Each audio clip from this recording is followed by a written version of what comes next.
Hello, good morning. Jesus Christ, Almighty God. Almighty God, Jesus Christ. sa pong pinagpalang unang araw ng Sanlinggo sa bawat isa, Praise the Lord. lalo na sa ating mga taga-subaybay, taga-pakinig. Ganun din po pinaabot namin mga karating po natin dito sa Pilipinas ang isang pagbati na happy first day of the week. Amen.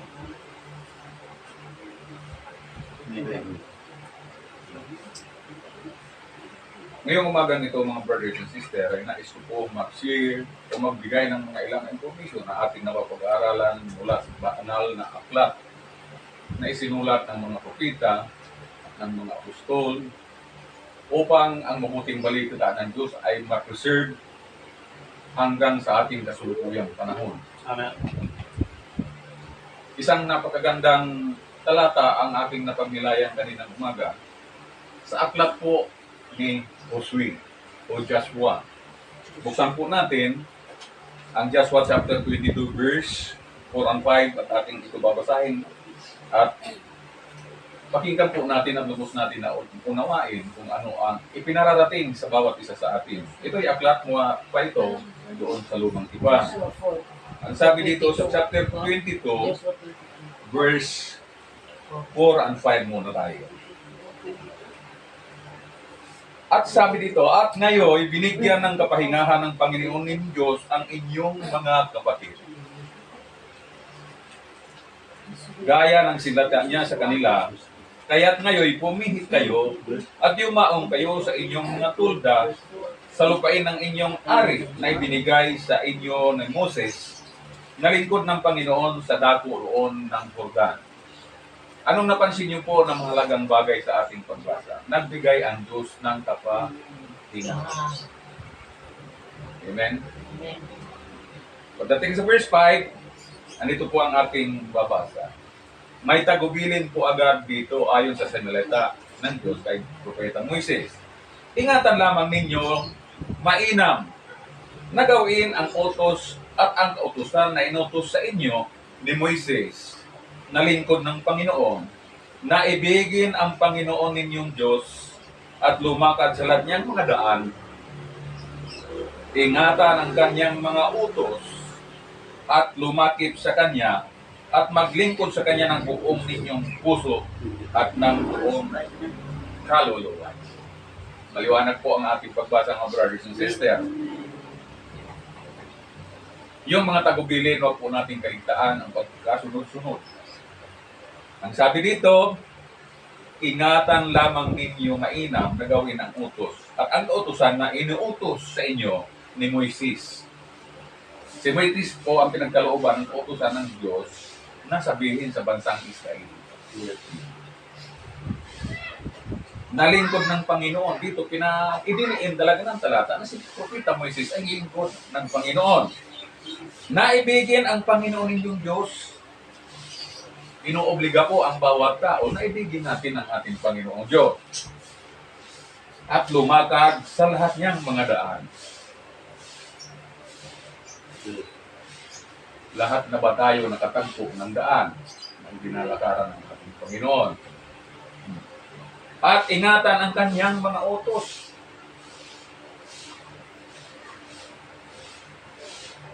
Lumakip sa kanya at maglingkod sa kanya ng buong ninyong puso at buong ninyong kaluluwa.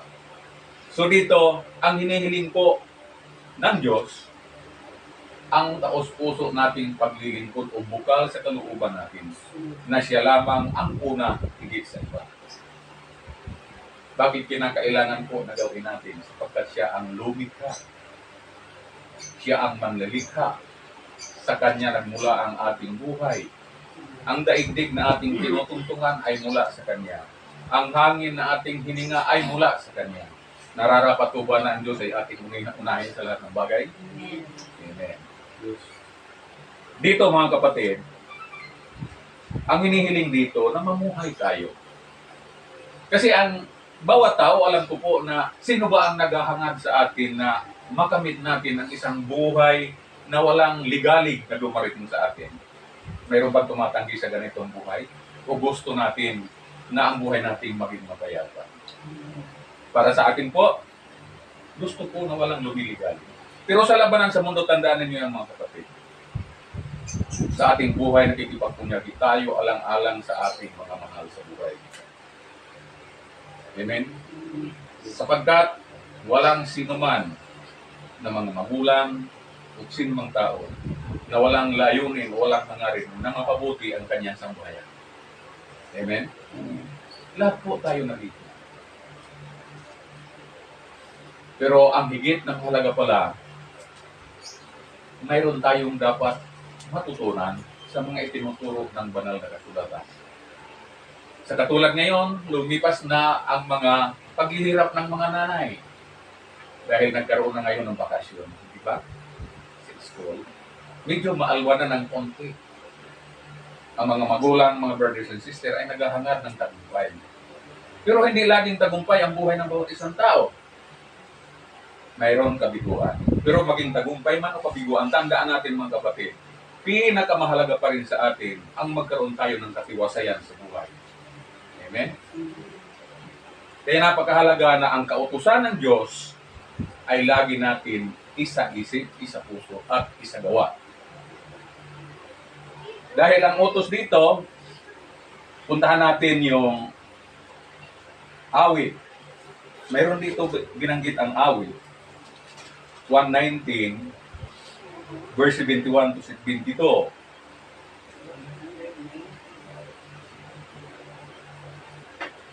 Ganito po ang ating mababasa. Mabuti sa akin na ako'y napighati. So bahagi pala minsan sa buhay natin ang mapighati. Amen. Upang akin matutuhan ang mga palatuntunan mo. Mabuti pala sa akin, sabi ni David. Ako'y mapighati. Bakit?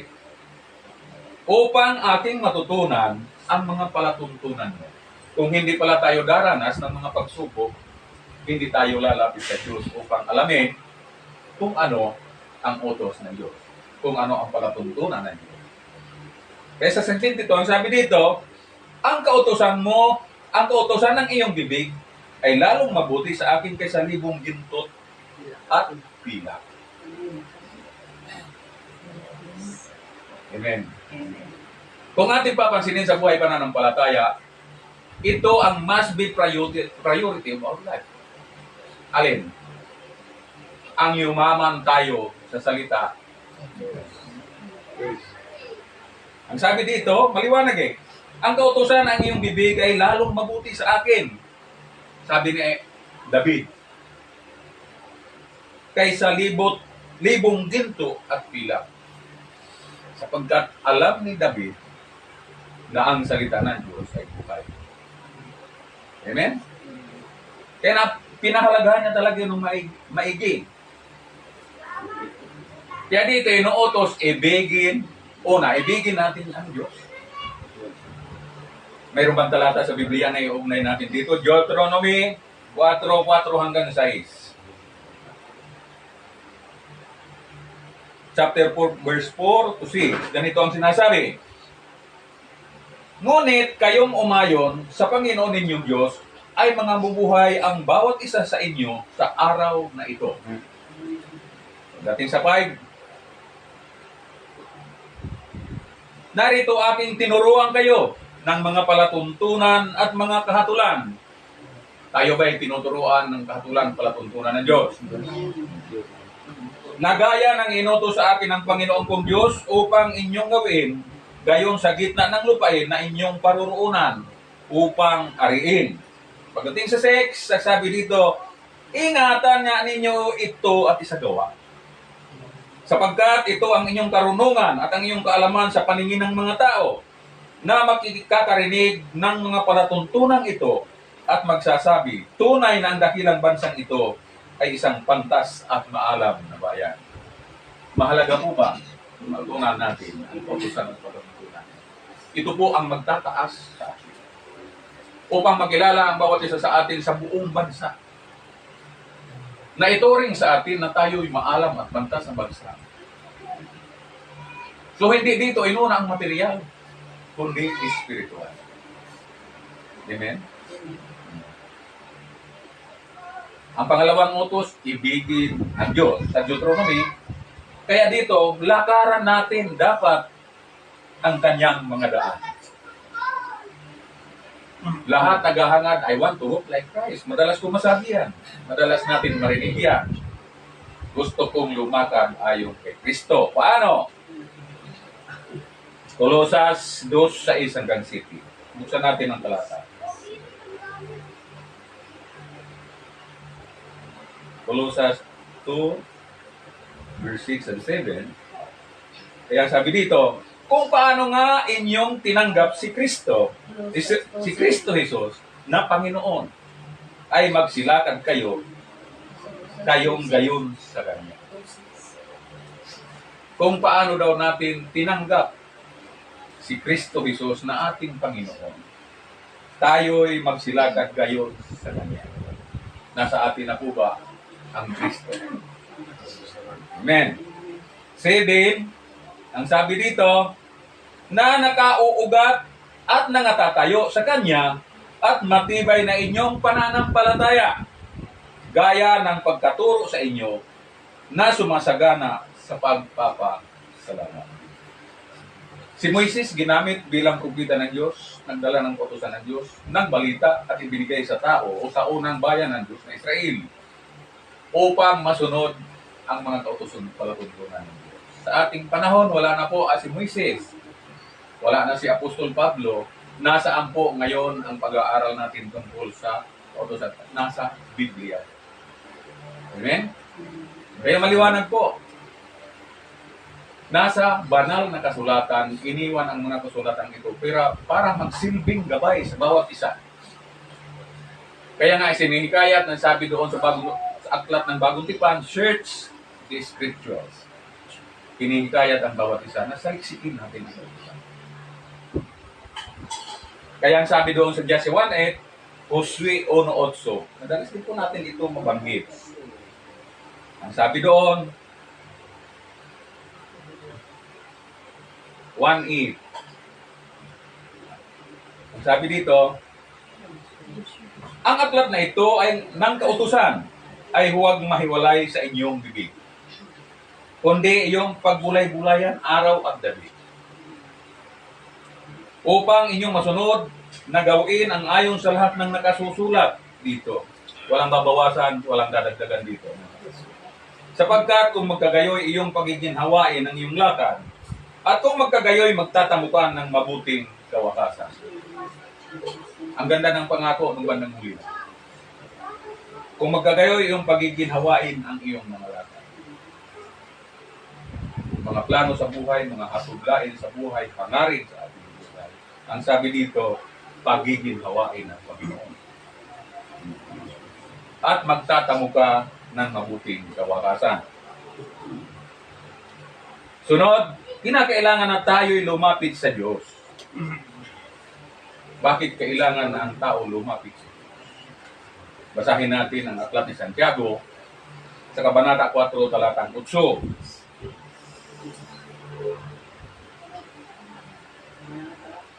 James chapter 4, verse 8. Ganito po ang bababasa. Magsilapit kayo sa Diyos, inutos po, at siya'y lalapit sa inyo. Diba? Ang sabi ni Apostol Santiago, magsilapit kayo sa Diyos at siya'y lalapit sa inyo. Mangaglinis kayo ng inyong mga kamay, kayong mga makasalanan, at dalisay ninyo ang inyong mga puso, kayong may mga dalawang akala. May procedure po ang bawat isa. Paano tayo makakalapit sa Diyos? Anong proseso? Una, maglilinis tayo ng ating mga kamay. Ang kamay gamit sa lahat ng uri ng bagay na gawain natin sa ating sarili. Pero may mga bagay na hindi kalugod-lugod sa Diyos na ginagawa ng kamay. Kaya ito po ang pinalilinis ng Diyos. Hindi yung mabuting gawa, kundi ang masamang gawa na gamit ang ating mga kamay. Dalisayin ninyo ang mga puso. Bakit ang puso nakakasama lagi? Sapagkat ang Diyos hindi tumitingin sa nguso ng tao, kundi sa puso.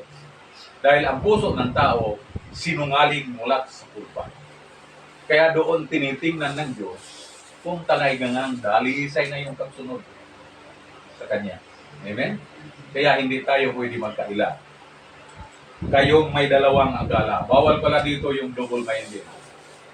Kaya ang Diyos mapanibubuhin dahil gusto niya, siya lang ang iibigin. Tulad sa atin, may mga asawa, mga babae tayong asawa, lalaki na asawa. Hindi na kailang stick to one. Ganyan ang gusto niya. Sunod, paglilingkuran natin siya, ang Diyos ng buong puso at buong kalakasan. Marami ditong bumabagsak mga kapatid sa ganitong pagkakas. Sa kanalang yan, ang Diyos magtatapos ko na yung mga pangarap ko sa buhay. E paano kung sa pangarap mo hindi ka nagtagumpay at piniling ng Diyos ang iyong buhay? Paano pa tayo makakapaglingkod sa Diyos? Amen? Buksan natin ang talata sa Exodo 23:25 hanggang 27 at makikita din natin dito ano ang pangako ng Diyos. Exodo chapter 23.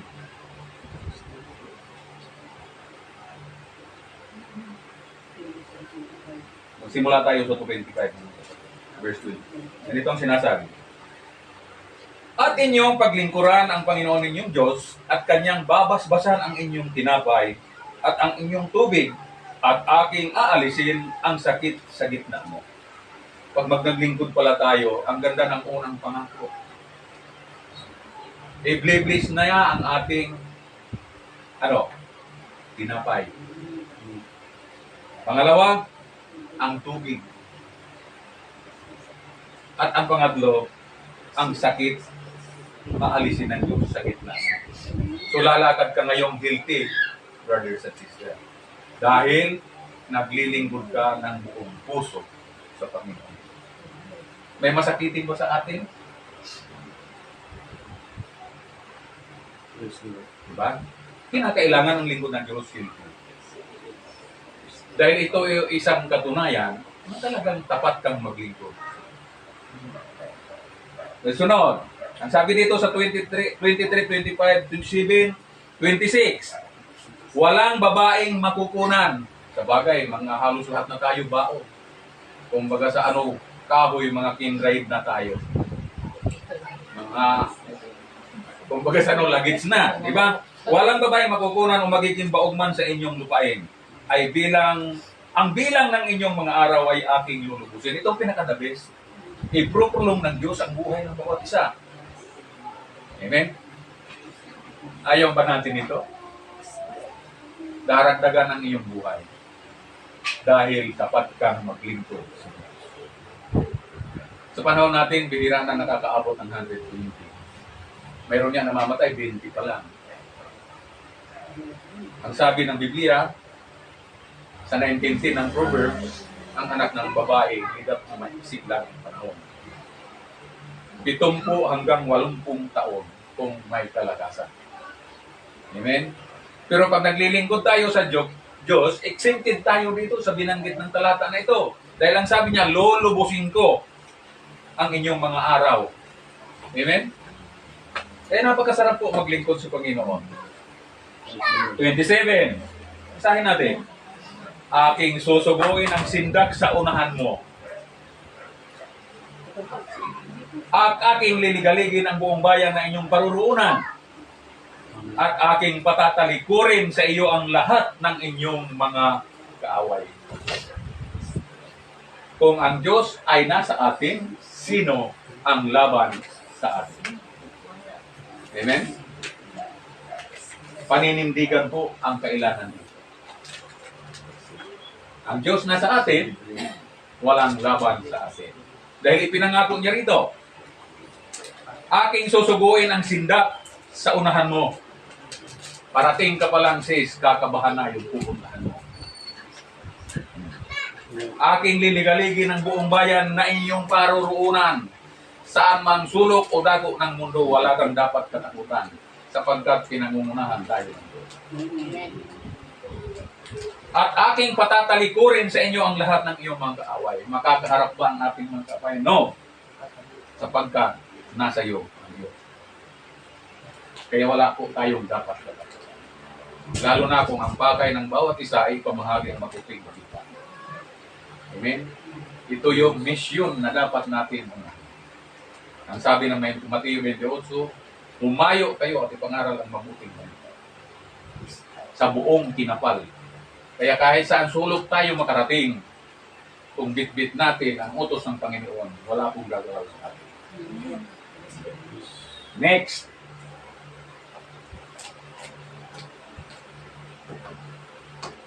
Dito, nakasama rin dito ang totoong pagsunod, mga kapatid.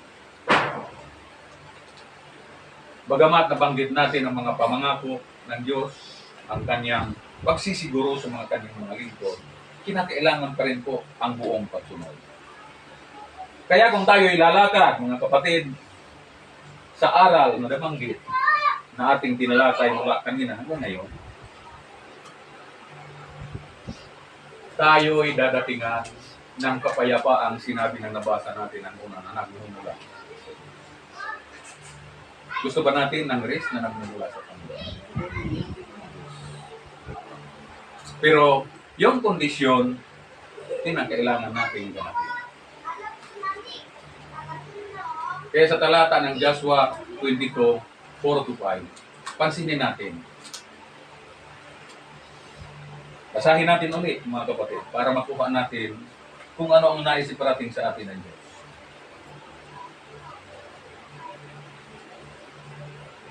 Joshua 22, 4-5. Kaya sabi dito, at kayo'y binigyan ng kapahiyangan ng Panginoong ninyong Diyos ang inyong mga kapatid, gaya ng sinalita niya sa kanila. Kaya't ngayon, pumihit kayo at yumaong kayong sa inyong mga tulda na sa lupain na inyong ari na ibinigay sa inyo ni Moses sa pagnalingkod ng Panginoon sa dako ng roon ng Jordan. Pagdating sa verse 5, ang sabi dito, ito yung requirements, ingatan lamang ninyong mainam na gawin ang utos at utusan na inutos sa inyo ni Moises. Nalingkod ng Panginoon, na ibigin ang Panginoon inyong Diyos at lumakad sa lahat niyang mga daan at ingatan ang kanyang mga utos at lumakip sa kanya at maglingkod sa kanya ng buo niyang puso at buo niyang kaluluwa. Iabanti natin mga kapatid sa 22:8-9. Ang sabi dito, sa verse 8, at sinalita sa kanila na sinasabi, kayo'y bumalik na may maraming kayamanan. Galing.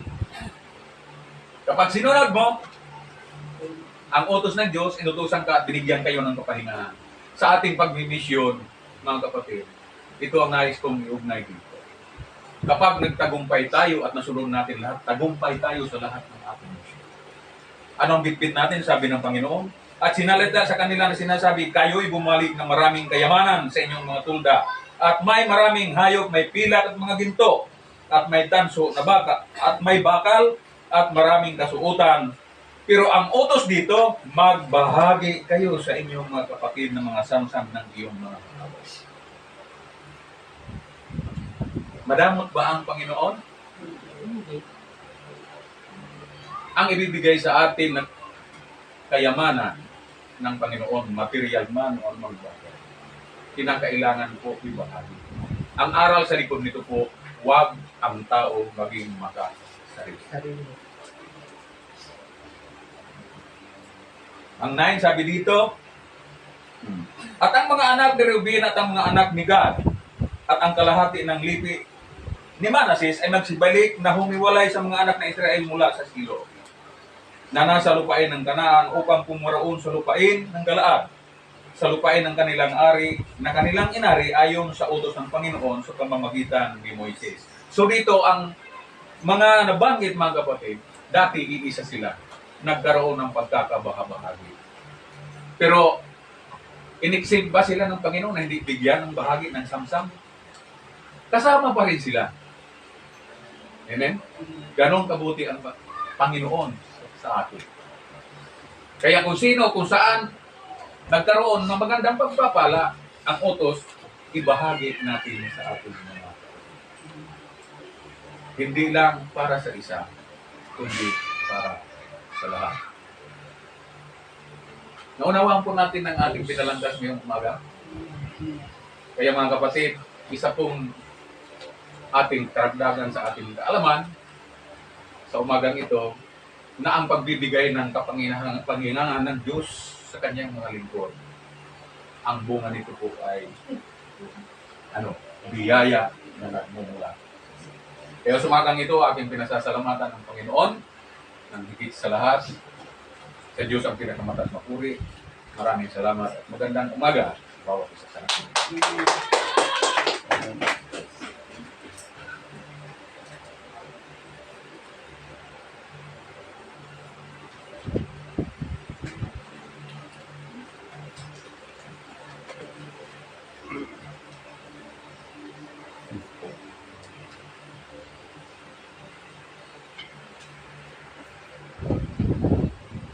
Okay, tuloy-tuloy natin ang pagdiwang sa salita ng Diyos. Malinaw po ang ating narinig. Amen. Yes, Lord. Doon tayo sa binanggit na utos ng Diyos. Sapagkat idiniin ng kasulatan kanina sa nabasa natin kung paano sundin yung mga propita ng Diyos. Sapagkat sa Biblia, ang mga propita ng Diyos ay tinawag po silang mouth, the mouth of God. Bawat sinasabi ng mga propita ay nagkaroon ng katuparan. At daang taon ang bilang bago po nagkaroon ng katunayan ang mga sinasabi nila. Katulad halimbawa sa utos ng Diyos kay Moises na patayin niyo ang kordero sa paglubog ng araw. Ngunit kukunin nila ang kordero sa unang buwan ng taon. Na doon sa unang buwan ng taon ay kukunin lang kordero sa ikasampung araw. Sa ikasampung araw, bibilang sila ng 4 na araw at pagdating ng paglubog ng araw ay papatayin ang kordero. So yun ay utos ng Diyos kay Propeta Moises. Ngayon, kung hindi po masunod ang tamang bilang at tamang buwan ng pagsunod sa utos ng Diyos, ang sabi sa Acts chapter 3 verse 23, ang sino mang hindi sumunod sa propeta niyon ay mamatay na walang awa. So panganib yan, sapagkat ang binanggit na scripture ay kailangan sumunod sa mga propeta ng Diyos sapagkat sila yung the mouth of God. Okay, tingnan natin ha. Kung ano pong magiging resulta sapagkat pag sinabing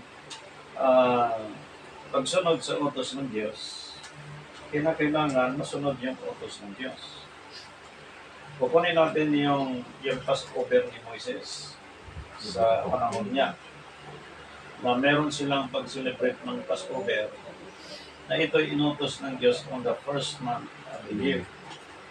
Ang first month of the year sa Hebrew ay Abib.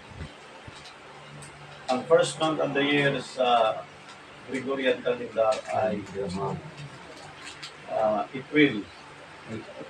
Na mula sa kalahati ng March, kalahati ng April, bagamat from January to December ang ating 12 calendar, ang April ay first month of the year. Ang tanong, saan natin nakuha? Sapagkat ang pagsunod sa utos ng Diyos, kinakailangan masunod natin at ito'y nagmula sa mga propeta ng Diyos like Moises upang sundin natin yung mga utos ng Diyos. So paano mo i-celebrate ngayon yung Passover? So natural, kukunin yung first month of the year at kukunin yung first month of the year sa Gregorian at saka Hebrew. So paano ang paglapat ng Gregorian sa Hebrew? So isa lang po ang binigay na sikreto sa Biblia, Lucas chapter 1 verse 26. Summarize natin ang dumating si Gabriel on the 6th month sa Gregorian calendar na pagdating ng July nang tinanggap niya ang mensahe mula sa Diyos. Assuming ang binhi ay pumasok kay Mary, July, up to March, which is 9 months. So ang 9 months na yan ay eksaktong ang bata kailangan may panganak. Kapagkat kung sobra sa 9 months, overdue. Kapag below sa 9 months, ang tawag niyan ay premature. So ang doctrine, ang aral ng Diyos, like ng pagsunod sa utos ng Diyos, na ginamit ng Diyos ang mga propeta, titiyakin ng mga mananampalataya na hindi ba ito overdue ang aral na sinusundan o premature. Kasi po kapag pinag-usapan yung overdue at saka premature, lumalabas po dagdag bawas ang aral. Anong tatamuhin sa mga taong dagdag ng aral ng Diyos? Dadagdagan ng sal. Yung nagbabawas sa aral ng Diyos, ay babawasan ang bahagi sa aklat ng buhay. Now, if we talk mana, ito pong pinag-uusapan natin. Sapagkat as a Gentile before, tayo ay kinunik sa Israel through Jesus Christ. So, ito po ang pinag-uusapan na pag-connect. Okay, titingnan natin sa scripture. Babasahin ko lang itong Romans chapter 11. Verse 12. Ngayon kung ang pagkahulog na nila ay siyang kayamanan ng sanlibutan at ang pagkalugi nila ay siyang kayamanan ng mga hintil, gaano pa nga ang kapunuan nila?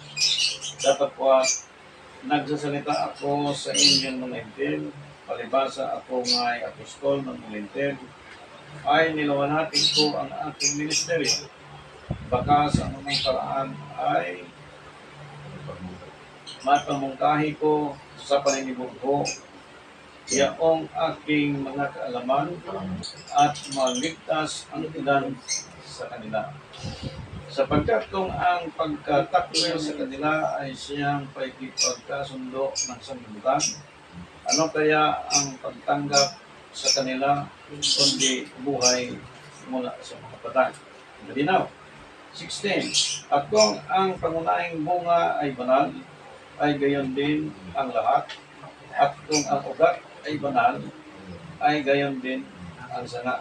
Datapwat kung ang ilang mga sangay ng bali, at ikaw na isang ulibong ikaw ay sinanib ka sa kanila, at ikaw ay naging kabahagi nila sa ugat ng katabaan ng punong ulibong. Okay, balikan natin na. Ayon sa Exodus chapter 13 verse 10, inutos ng Diyos kay Propeta Moises na gampanan ang Passover tuwing kailan? Taon. Tingnan na natin.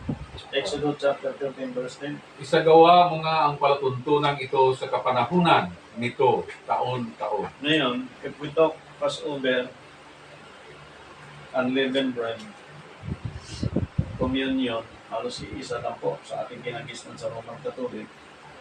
Pag may patay, may communion. Binyag, communion. Kasal, may communion. Sabi ng isang pastor na dumalo sa seminar, aminin, dahil meron pong nag-communion, nag-Passover ng quarterly, every 3 months. Merong nag-Passover ng every 2 months. Every month. Merong nagpas-order ng linggo-linggo. So ang tao, kain lang ng inom. Kain lang ng inom. Kain lang ng inom. Ngayon, ang sabi dito, ang sikreto, kung ang ugat ay banal, ganon din ang sanga. Okay? Yung ugat, Diyos. Yung sanga, Israel. Itong mga galing sa punong ligaw na sana isinanib ngayon na kailangan kung ano ang original na instruction ng Diyos sa mga propeta dito sa mga sanang ito, down to the root.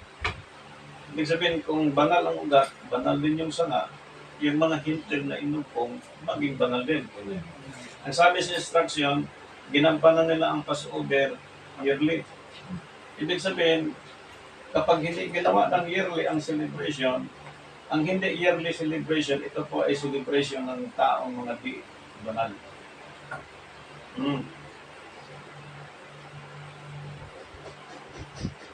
Ang sabi sa Galatia chapter 1 verse 8, ang sino maghiwalay sa aming turo ay takwil.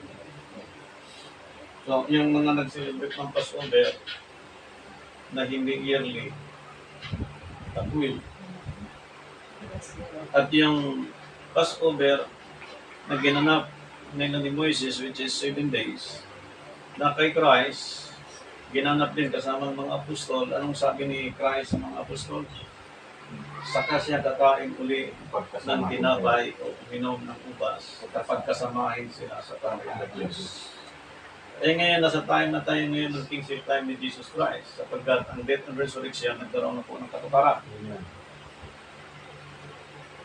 So pananiwala ngayon ng buong Christian na si Christ ay hari, si Christ ay Almighty God, si Christ ay Diyos, sapagkat yung pangalang Jesus Christ mula sa Ama na ibinigay sa anak, pinakilala sa atin.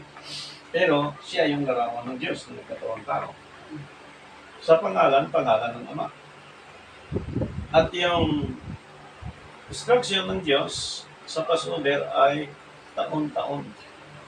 Nung gumanap si Kristo, kasama ng mga apostol, sabi niya, saka na ako kakain uli kapag kasamahin ni Christ kaharian ng Diyos. In other words, kapag nasunod ng taong kautusan ng Diyos, until now, nasa ilalim siya ng paghahari ng Diyos. Kapag nasa ilalim siya ng paghahari ng Diyos, kasama niya si Kristo, kasama ang sino ang pinagharian ng Diyos, ang ibig sabihin, kapag pinamuhay niya ang aral ng Diyos, which is yearly celebration, ibig sabihin, yun ang kinain niya. Kapag kinain niya, kasama niya si Kristo. And that is the kingdom of God. Kaya kapag nag-topic ng kingdom, yan ang kingdom. Kung ang sinabi ng scripture, kung ang sinunod ng scripture, sabi ng mga pastor, Pastor, sabi ni Apostol Pablo sa 11:24, tuwing alalahanin niyo. Kaya inaalala namin linggo-linggo. Tanong ko, kailan dapat alalahanin ang birthday mo? Ay sa birthday ko, kung kailan pinanganak ko, hindi tama. Kung January 28, dapat may celebrate ng June 3. Ganon ang celebration on the first month of the year. Kailan? Alagaan ni Moises ng 4 na araw, paglubog ng araw ay patay ng kordero. 14. Ngayon, sa time natin, 14 ang celebration kapag ang time ng Hudyo ang gagamitin pagdating ng 6:1, 15 na yan, yun po sa Israel na. Ngayon, sa Israel, ang celebration nila ng 7 days sa pangunguna ni Propeta Moises, sinabi ng Scripture. Okay, anong sabi ng Scripture dito? Ito po ang sinabi ng Scripture. Tingnan natin sa aklat ng mga gawa. Tingnan natin sa aklat ng mga gawa. Makikita natin. Sa chapter 13, verse 39. 13:39. Sapagkat yung iba po ayaw sa mga law and ordinance of God. Ito po ay kailangan linawin natin para hindi ma-misinterpret ng mga believers in Christ. Sapagkat napakalaga ang covenant sa katawan at tubo ni Kristo. Sapagkat kay Kristo ay nauwi ang kautusan. Okay. At sa pamamagitan niya, ang bawat mananampalataya ay inaring ganap sa lahat ng mga bagay. Okay? Na sa mga ito'y hindi kayo ariing. Anong kasunod? Ganap sa pamamagitan ng kautusan ng Moises. Yeah. Doon sa celebration kay Moises, 7 days yun. Pagpatay ng tupa, kambing, 7 days celebration yun. Ngunit pag sinunod sa time natin, itong kautusan ni Moises ng pagpatay ng karne during the time of celebration, pag sinunod pa rin hanggang sa panahon natin, hindi ariing sakdal. Why? Sapagkat iyong kumakatawan sa katawan, sa pagkain at pag-inom, walang iba ang katawan at dugo ni Kristo. Ibig sabihin, yung pagsunod sa utos ng Diyos, sundin yung sinabi ng Diyos sa mga propeta, at from Father time dispensation to Sonship time dispensation, pagdating sa Spirit dispensation sa time natin, okay, ang 7 days ay nakaposisyon siya sa 1 day. Also, the 2 Peter chapter 3 verse 8. Anong sabi doon? 2 Peter, chapter 3 verse 8. Ganito po ang ating mababasa. Okay? Kaya lang. Datapwat huwag ninyong kalimutan mga minamahal. Mm. Ang isang bagay na ito na isang araw sa Panginoon ay katulad ng 1,000 taon. At ang 1,000 taon ay katulad ng isang araw. The problem is, dito papasok yung pangalawang celebration from Feast of Unleavened Bread to down to Feast of Pentecost. Ang professor dyan natin sa time natin, hindi na ang professor ng sanlibutan, kundi Holy Spirit na. Amen. Sapagkat if we took thousands of years, isang araw katumbas ng 1,000, ang 1,000 katumbas ng isang araw, yan ay super speed in favor of God Almighty na itong unawang ito na ipinagkaloob sa ating panahon. Kapag hindi po i-lead ng Holy Spirit ang celebration sa Passover, posibleng hindi masunod ang yearly. Kung masunod bang ang yearly, magkamali sa oras. Kung masunod ang oras, magkamali sa araw. Kung masunod ang araw, magkamali sa kalendaryo. Kaya we need Holy Spirit. Dahil ang 1,000 ay nasa ilalim na po ng pagbubutan. So, ibig nating makalampas po dyan. Kaya sinabi ni Joshua kanina, sa binasa ng ating pastor kanina, narito aking tinuruan kayo ng mga palatuntunan at ng mga kahatulan, gaya ng inuutos sa akin ng Panginoon Diyos. So, merong hindi po nakaintindi about the law and ordinance of God. Ang ibig sabihin po, if we talk ordinance, we can celebrate into a perfect celebration like yearly celebration, which is Passover. Kapag ginampanan ito ng weekly, monthly, papasok po ang batas. Ibig sabihin ang parusa ng Diyos. Sa sinong kumalaban dito sa Diyos, ang kalaban nila Diyos hindi tao, kundi Diyos. So tinawag siyang law and ordinance. Narito aking tinuruan kayo ng mga palatuntunan at ng mga kahatulan na gaya ng inuutos sa atin ng Panginoon kong Diyos. So, if we talk law and ordinance, kapag may sinabi ang Diyos, kailan ang first day of the week, kailan ang seventh day of the week. Problema ngayon, walang professor nagtuturo ngayon yan. Nung tinanong ko mga professor, sabi sa akin, "Uy, Pastor, sunod na lang tayo sa kinagisnan natin." Sunod daw sa kinagisnan natin. Sa inyo na lang yung kinagisnan nyo. Dahil sa akin ang Diyos. Oh. Like today, first day of the week, paano ma-determine na ang araw na ito ay first day of the week? Sapagkat ang Sunday ay kinaugulian ng buong daigdig na tinatawag na first day of the week. Daniel chapter 9 verse 27.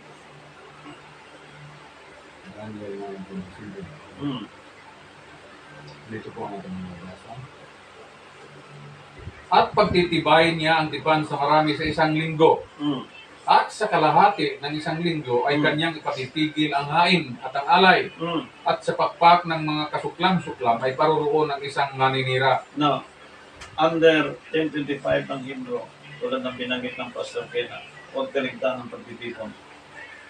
Oh. Nasa ilalim siya ng 1,000. At doon sa kalahati ng 1,000, which is today, nilinaw po na ang Labor Day from Monday up to Friday, Saturday, and Sunday. Ang Sunday po, ang Sunday ay pinaka-7th day of the week. Kaya po, halos lahat ng born again, walang trabaho. Okay? Nasa church lahat kasi linggo po yan. Pista opisyal.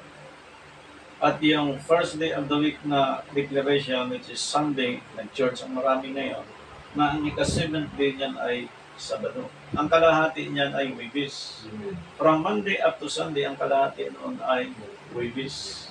Miyerkules yung Sunday up to Saturday, ang kalahati noon ay Wednesday. Yeah. Ngayon ang tanong, saan nating university o professor na magturo sa atin tungkol dito? Sapagkat ito ang sinira ng technique. That is why bagyo, ang salot, kalamidad, hindi mapipigilan sa paggalit na po ng Diyos. Ngayon, sinong makatatahan sabi doon sa panahon yun? Ngayon, kung iniisip natin kahit tayo ay 94 years old na, bukas makalaw, mamatay, na din natin pakinabangan niya. Pag pumasok sa isip ko na wala ka ng interest, Saan papunta ang espiritu at kaluluwa ng tao? Yan lang, kaisipang ganun. Pero sa time ngayon na meron kang kaisipang may takot sa Diyos at gumawa ng paraan, type nitong ating kapatiran, nag-live tayo minsan nakijuin niya. May time, nag-reviewan sila. Kaya alam nila yung mga ubitin natin, alam nila kung paano. Alap mo siya yun, di marunong sa scripture, marunong pala magbukas. Hindi lang nagsasalita. Kasi po, secretly, tayong mga magulang, bawat isang may alam sa aral ng Diyos, hindi mo pwedeng patulogin ang spiritual buhay na sa buhay ng isang tao sapagkat kukulitin ka ng Espiritu Santo para manalangin ka, mag-review ka, aral ka, at hanggang sa lumawak ang iyong komunikasyon sa Panginoon.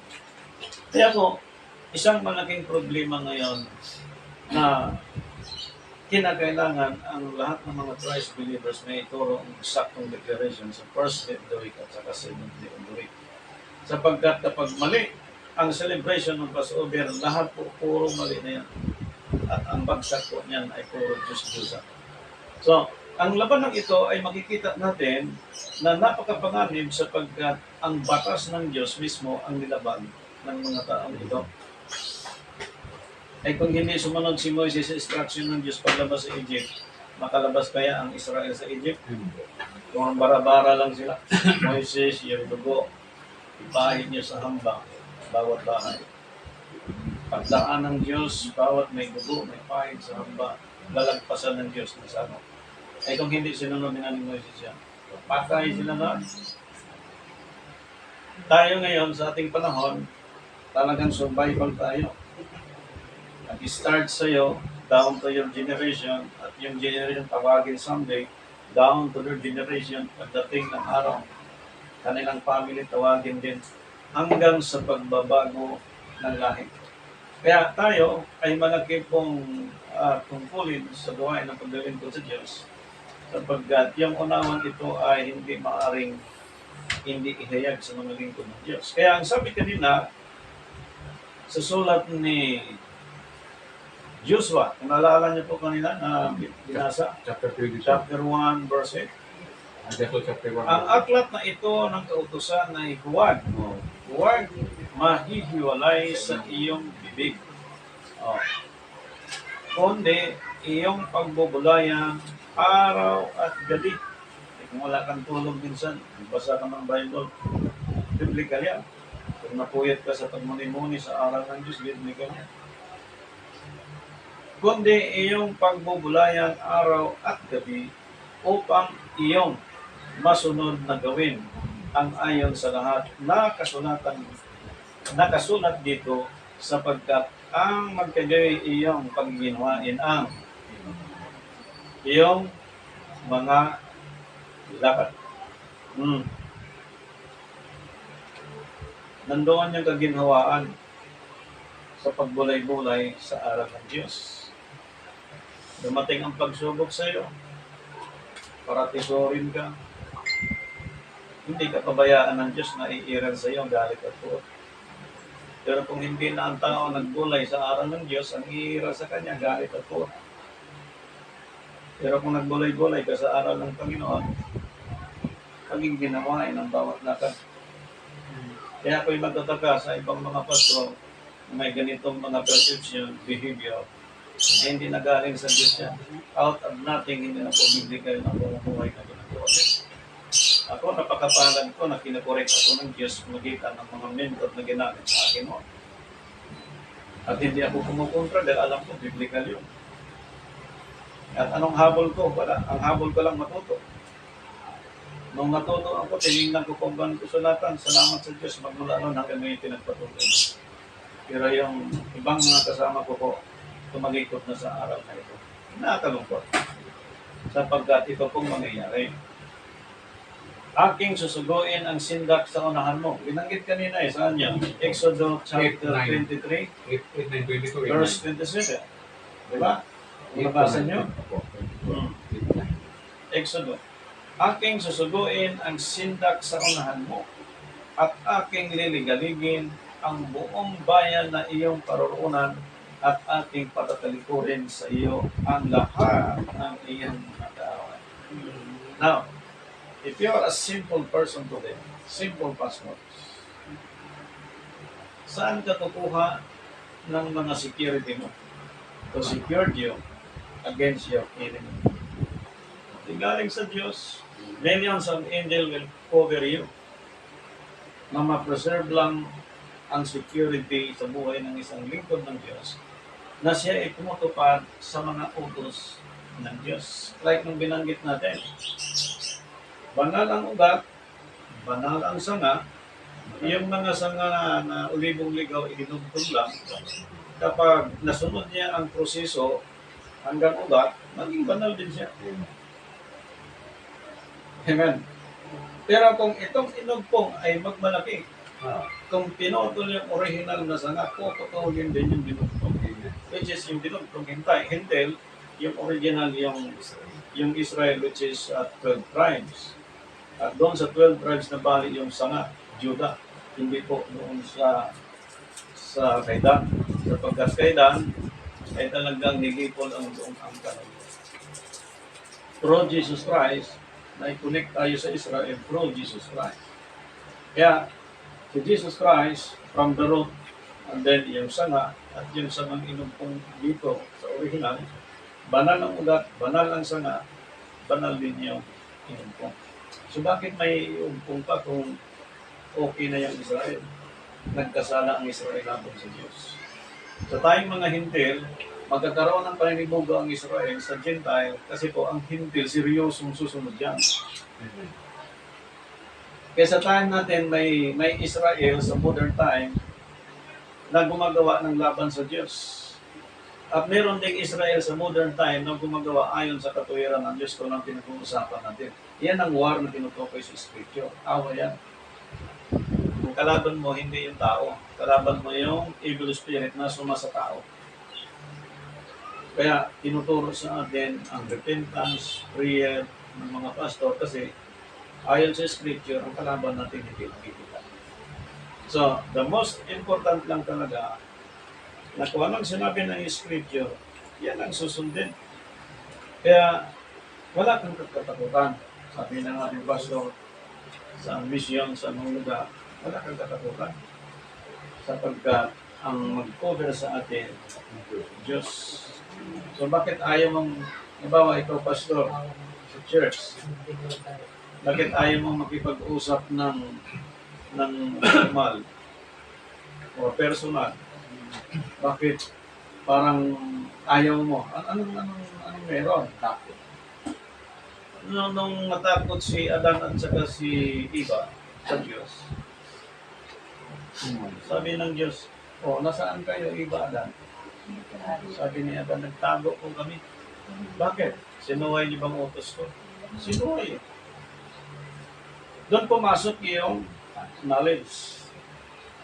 Ang tao kapag sobra sa knowledge, ibig sabihin nagkasala siya laban sa Diyos. Ibig sabihin, kung nagkasala siya laban sa Diyos, ayaw niya magpakita sa Diyos. Nagtatago siya.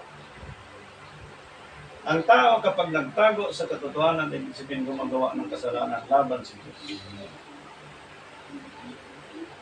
Pero kung ang tao lantad sa harapan ng Panginoon, matapang ka sapagkat ang nagpubli sa mga taong iyon. Kaya pinagbulay-bulay siya araw-gabi ang utos ng Diyos. Ngayon, ang sino mang sumuway sa kautosan ng Diyos sa mga propita ay patibasa 3:23 pa sa 3:27. 23? 3:23 na ang mga siya. Ng Acts. Acts 3:23. Dito po ang ating ulang. At nangyari na ang bawat kaluluwa na hindi makinig sa propitang yaon ay pupuksain lubos mula sa gitna ng bayan. Yan.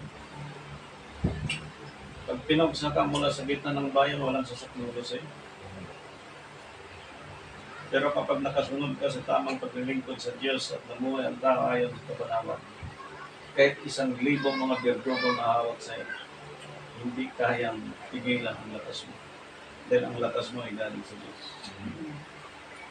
Kaya nakakalungkot minsan bakit namatay si brother At maraming mga speculation na pinatay, ginapos, hinawakan, bakit namatay? Samantala siya baptized in the name of Jesus Christ. That is a big question. Also, we have many pastors na namatay sa cancer. Third, fourth stage ng cancer. Malaking question. Lingkod ka ng Diyos. They are baptized in the name of Jesus Christ. Pero nagkaroon ng ganong klaseng sakit. Si Moises namatay sa katandaan. Si Abraham nagdigma ng kaharian. Hindi namatay si Abraham sa taba, kundi namatay si Abraham sa katandaan. Tayo mga naglingkod sa Diyos, kapayag na tayo napatayin tayo ng cancer. Cancer of the bones, cancer of the blood. Hindi. Why? Because we follow the law and ordinance of God to keep His law and ordinance continually. And this is our lifetime covenant sa Panginoon. Not a temporary, but this is a lifetime covenant natin sa Panginoon.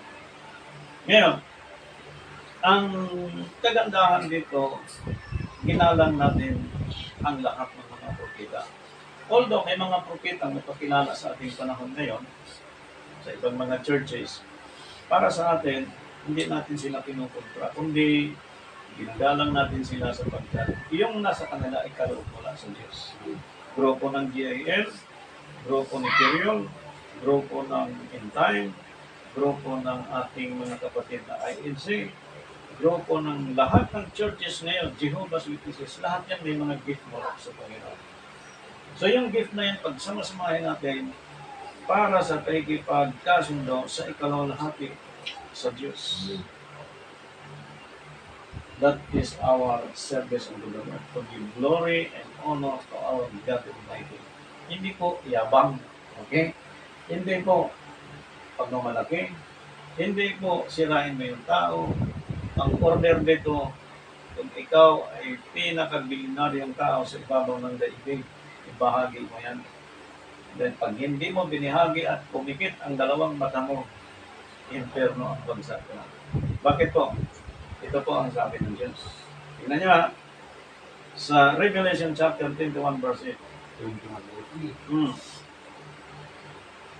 Ngunit sa mga duwag at sa mga hindi mananampalataya at sa mga kasuklam-suklam at sa mga mamamatay tao, sa mga mapakiapid at sa mga manggagaway at sa mapagsamba sa Diyos-Diyosan at sa lahat ng mga sinungaling, ang kanilang bahagi ay sa dagat-dagatang nagdiningas sa apoy at asupri na siyang ikalawang kamatayan. Ayan natin. So, second death. Therefore, we need to die first from our old nature. Amen. Old level. Kaya mag-celebrate tayo ng tamang celebration. Pag ikaw, pastor, may nag-share sa'yo, check mo. Check ang balance mo. Hindi lang, oo ka lang ng oo, kain ka lang ng kain. Subo sa'yo, mga ka lang. Hindi, aralin mo.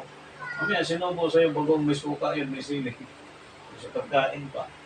Hindi ang hang nun. Ganon sa paglilingkod sa Diyos, like yung mga batang ito. Pure. Marunong na kayong magbasa. English, Tagalog.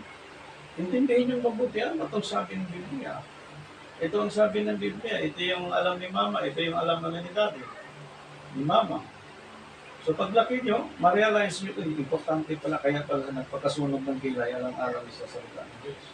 So ganun din ang inyong next generation pa nila. Kaya nakita nyo, lumalaki kayo, nakita nyo na sa pulpito kami, ito ay sa kalooban ng Diyos, hindi sa kalooban namin. Kaya sa atin pong pag-aaral, pansamantalang pagtatapos, atin pong pinasalamatan ng Diyos sa ating mga kapatid sa pananampalataya. Kung kayo ay mayroong katanungan, mag-chat na po kayo doon sa mga sagrada ng mga tanong. Libre, walang bayan. Kailangan niyang Bible study, libre, walang bayan. Walang pinipiling edad. Habang may buhay at bukas ang tahanan para sa Bible study, kami po ay willing sa biyaya ng Diyos. Sa Diyos po ang pinakamataas na papuri. Happy first week. God bless you.